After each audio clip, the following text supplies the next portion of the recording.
டல்லியா படுத்துருக்கானா பார்த்துருக்கீங்களா? அங்கே ஹாப்பி போய் படுத்தாச்சு. அவள் அப்படியே மேட்டு மாதிரி போய் படுத்துருவா. ஹாப்பியை பார்ப்போம் என்ன பண்ணுறான்.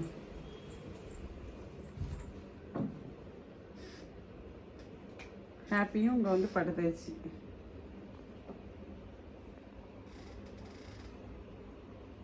ஹாப்பி ஹாய் சொல்லு. மாலை தான் ஆட்டுவியா? ஆ ஹாப்பி எங்க? இங்கே பேர் அம்மா பேரு ஹாப்பி. மாலை ஆட்டாத ஹாப்பி. ஹாப்பிமா என்னது? இதுதான் பதிலா உனக்கு? ஆ இதுதான் உனக்கு பதிலா?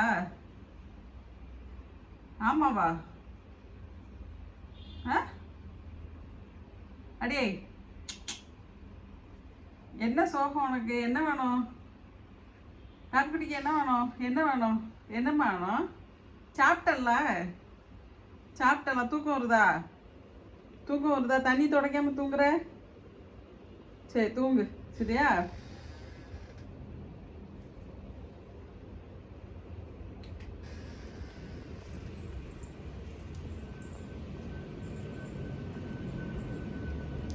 லியோ வந்து எப்படின்னா நல்லா ஆக்டிவாக இருப்பான். ஆனால் இப்போ அவனுக்கு கொஞ்சம் அன்கம்ஃபர்டபுளாக ஃபீல் பண்ணுறேன். நான் அவனுக்கு வந்து இன்ஃபெக்ஷன் இன்னுமே போகலை. நாங்கள் வாங்கிட்டு வந்து 5 மாதம் ஆயிடுச்சு. ஆனால் கூட அவனுக்கு இன்னும் இன்ஃபெக்ஷன் போகலை. அதனால் நீங்கள் இப்போ யாராவது வந்து வேறு வெளியிலேருந்து பூனை வாங்குறீங்க இல்லை விலைக்கு வாங்குறீங்க அப்படின்னா ஃபஸ்ட்டு பூனைக்கு என்னென்ன ப்ராப்ளம் இருக்குது, அவங்க ரொம்ப ஹெல்த்தியாக இருக்காங்களா, இதெல்லாம் தெரிஞ்சுக்காங்க. நீங்கள் தெரிஞ்சுக்க வேண்டிய முதல் விஷயம் அவங்க கரெக்டாக என்ன டேட்டில் பிறந்தாங்க. அடுத்து தெரிஞ்சுக்க வேண்டியது அவங்களுக்கு மதர் ஃபீடு கரெக்டாக 2 months கொடுத்தாங்களா. அடுத்து அவங்க என்ன ஃபுட்டு சாப்பிட்றாங்க. அதுக்கப்புறம் அவங்களுக்கு வந்து ஏதாச்சும் இன்ஃபெக்ஷன் இருக்கா அதை தெரிஞ்சுக்காங்க. வேறு ஏதாவது ப்ராப்ளம் இருக்கா அப்படிங்கிறதையும் தெரிஞ்சுக்காங்க. இன்ஃபெக்ஷன் வந்து அவங்களுக்கு மட்டும் இல்லை, அவங்க பேரண்ட்டுக்கு இருக்கான்னு தெரிஞ்சுக்காங்க. இல்லை அவங்க கூட பிறந்த கிட்டன்ஸுக்கும் இருக்கா அப்படிங்கிறது தெரிஞ்சுக்காங்க. ஏன்னா நிறைய பேர் இந்த விஷயங்கள்லாம் தெரியாமல் பூனை வாங்கிட்டு வர்றதுனால வரக்கூடிய பிரச்சனைகள் தான். வந்ததுக்கப்புறம் அவங்களுக்கு நிறைய டிசீஸ் வரும். நம்ம வந்து சரியாக என்ன பண்ணணும்னு தெரியாமல் விட்டோம் அப்படின்னா அவங்க இறந்து போகிறது கூட வாய்ப்பு இருக்குது. அதே மாதிரி எல்லா மருந்தும் கொடுக்கக்கூடாது. அவங்களுக்கு வந்து லிவர் ப்ராப்ளம் வரும், கிட்னி ப்ராப்ளம் வரும்னு டாக்டர் சொன்னாங்க. அதே மாதிரி சாப்பாடு கொடுக்கும்போது நீங்கள் வந்து இனிப்பு உப்பு இந்த 2 தவிர்த்துருங்க. அதே மாதிரி புளிப்பும் கொடுக்க மாட்டான், அவங்க சாப்பிடவும் மாட்டாங்க. உப்பும் அதிகமாக உப்பு போட்டிருக்கிறது எதுவுமே கொடுக்காதீங்க. அதே மாதிரி இனிப்பும் அவங்களுக்கு அதிகமாக கொடுக்காதீங்க. ஏன்னா இனிப்பு கொடுத்தீங்க அப்படின்னா முடி கண்டிப்பாக கொட்டும். இப்போ இதெல்லாம் இல்லாமல் நம்ம இதெல்லாம் தெரிஞ்சுக்கிட்டு அதுக்கப்புறம் நம்ம போய் ஒரு பூனையை வாங்கிட்டு வந்தோம் அப்படின்னா நமக்கு வந்து ஈஸியாக வளர்க்க முடியும். ஏன்னா அவங்களுக்கு என்னன்னு தெரிஞ்சுக்கலாம். இப்போ எங்களுக்கு நாங்கள் ஃபஸ்ட்டு நான் ஹாப்பியோட ஸ்டோரி போட்டிருந்தேன். அதில் நான் சொல்லியிருப்பேன் எங்களுக்கு ஹாப்பிக்கு என்ன ப்ராப்ளம் இருக்குன்னு தெரியாமல் நாங்கள் வாங்கிட்டு வந்தோன்ட்டு. லியோக்கும் அதே மாதிரி ப்ராப்ளம் இருந்தது. எங்களுக்கு அப்பவும் தெரியலை.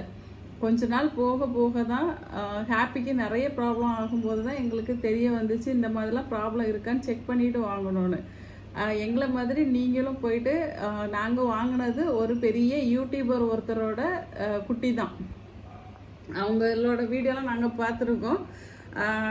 எங்களுக்கு கொடுத்தது வந்து ரொம்ப ஜாஸ்தி அமௌண்ட்டுக்கு தான் எங்களுக்கு கொடுத்தாங்க. ஆனால் அதுக்கு அந்த குட்டி வந்து ஒர்த்தே கிடையாது. ஏன்னா அவங்களுக்கு அவ்வளோ ப்ராப்ளம். ஆனால் அது வந்து கரெக்டான ஒரு ஆளுகிட்ட போகலை அப்படின்னா கண்டிப்பாக அவள் இறந்துருப்பா. ஹாப்பி வந்து இருந்திருக்க மாட்டா. ஏன்னா நாங்கள் அவ்வளவு நான் இது சொல்லணுங்கிறதுக்காக சொல்லலை. அவ்வளோ கஷ்டமாக இருக்கும் அவளுக்கு. அவள் வந்து ஈச்சிங் பண்ணும்போது அப்புறம் வந்து சாப்பிடாம படுத்துருக்கும்போது நம்மளே பார்த்துட்டு இருப்பா, நம்ம கிட்டே இருப்பா. அப்படிங்கும்போது நமக்கு வந்து ரொம்ப கஷ்டமாக ஃபீல் ஆகும். அந்த மாதிரி யாரும் கஷ்டப்படாதீங்க. ஏன்னா ஃபஸ்ட்டே வாங்கிட்டு வரும்போது அவங்களுக்கு எல்லாம் இருக்குதுன்னா நீங்கள் அந்த ஆள்கிட்ட இருந்து வாங்காதீங்க. ஏன்னா ரெகுலராக இப்போ வந்து வளர்க்குறவங்க கிட்ட நீங்கள் தாராளமாக வாங்கலாம். ஒருத்தவங்க வீட்டில் வளர்க்குறாங்க, அவங்க வீட்டில் குட்டி போட்டிருக்குது அப்படின்னா நீங்கள் அவங்கக்கிட்ட தாராளமாக வாங்கலாம். ஏன்னா அவங்க வந்து அதுக்கு மதர் ஃபீடை வந்து நல்லா கொடுத்துருப்பாங்க. அதனால அதுக்கு இம்யூனிட்டி பவர் நல்லா இருக்கும். ஆனால் மதர் ஃபீடு ஒழுங்காக பண்ணாத குட்டிக்கு வந்து இம்யூனிட்டி பவர் ரொம்ப கம்மியாக இருக்கும். இப்போ லியோ வந்து கொஞ்சம் ஹெல்த்தியாக இருப்பான், ஆனால் ஹாப்பி வந்து ரொம்ப ஒஸ்ட்டாக இருப்பான். இப்போ கொஞ்சம் பரவாயில்ல, ஏன்னா அவளுக்கு வந்து விட்டமின் மருந்து, அப்புறம் முருங்கைக்கீரை சூப்பு, காய்கறி சூப்பு, இப்போ தான் வந்து நாங்கள் வந்து எக்கு, ஃபிஷ்ஷு, சிக்கன் இதெல்லாம் வந்து பாயில் பண்ணி கொடுக்க ஆரம்பிச்சிருக்கோம். அது எல்லாமே எப்படி கொடுப்போம்னா, எதுலேயுமே உப்பு போடுறது கிடையாது, எதுவுமே போட கிடையாது. அப்படியே க்ளீன் பண்ணிவிட்டு அடுப்பில் வச்சு நல்லா பாயில் பண்ணி கொடுத்துருவோம். அதே மாதிரி எங்களுக்கு டாக்டர் சொன்ன விஷயம் என்னென்னா, நீங்கள் ஃபிஷ்ஷு ப்ளஸ்ஸு போடுங்க, சிக்கன் ப்ளஸ்ஸு போடுங்க, ஆனால் சிக்கனோட ஹார்ட்டு, லிவர் இந்த இதெல்லாம் வாங்கி போடாதீங்க, அது வந்து டைஜஷன் ஆகாது அவங்களுக்கு, அதனால ப்ராப்ளம் வரும் அப்படின்னு சொன்னாங்க. அதே மாதிரி பூசணிக்காய் நல்லா சாப்பிடுவாங்க, உருளைக்கிழங்கு சாப்பிடுவாங்க, சக்கரவள்ளி கிழங்கு சாப்பிடுவாங்க. அப்புறம் வேறு நல்லா என்ன சாப்பிடுவாங்கன்னா, நம்ம சாப்பிட்ற எல்லாமே சாப்பிடுவாங்க. ஆனால் ஸ்வீட்டு லியோவுக்கு ரொம்ப பிடிக்கும். ஆனால் லியோவுக்கு நான் ஸ்வீட்டு கொடுக்க அவன் முடி கொட்ட ஆரம்பிச்சிருச்சு. நம்ம ஸ்வீட்டோட ஸ்மெல் வந்தாலே ஓடி வந்துடுவான். அதனால் விரும்பி சாப்பிடுவோம். நம்ம என்னெல்லாம் சாப்பிடுவோம் அது எல்லாமே அவனுக்கு பிடிக்கும். ஆனால் நாங்கள் எதுவும் கொடுக்கறதில்ல அவனுக்கு இப்போதைக்கு.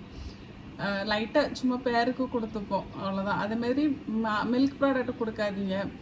தயிர் கொடுக்கலாம், தயிர் சாதம் கொடுக்கலாம். இந்த மாதிரி விஷயங்கள் நீங்கள் தெரிஞ்சுக்காங்க. தர்பூஸ் சாப்பிடுவாங்க 2 பேரும், கிர்னிப்பழம் சாப்பிடுவாங்க. இந்த தண்ணி காய்கறி நீங்கள் எது வேணாலும் அவங்களுக்கு கொடுக்கலாம். ஆனால் எதையுமே வந்து இது போடாதீங்க, உப்பு போடாமல் பாயில் பண்ணி கொடுங்க. இல்லை பூசணிக்காயெல்லாம் வந்து உப்பே போடாமல் நீங்கள் கொடுக்கும்போது அது நல்லா இனிப்பாக இருக்கும், இவங்க நல்லா விரும்பி சாப்பிடுவாங்க. இந்த மாதிரி நிறைய விஷயங்கள் இருக்குது. நான் ஒவ்வொரு வீடியோலையும் ஒவ்வொன்று சொல்கிறேன். நீங்கள் தெரிஞ்சுட்டு உங்களோட குட்டியை சூப்பராக பார்த்துக்கங்க. நன்றி, வணக்கம்.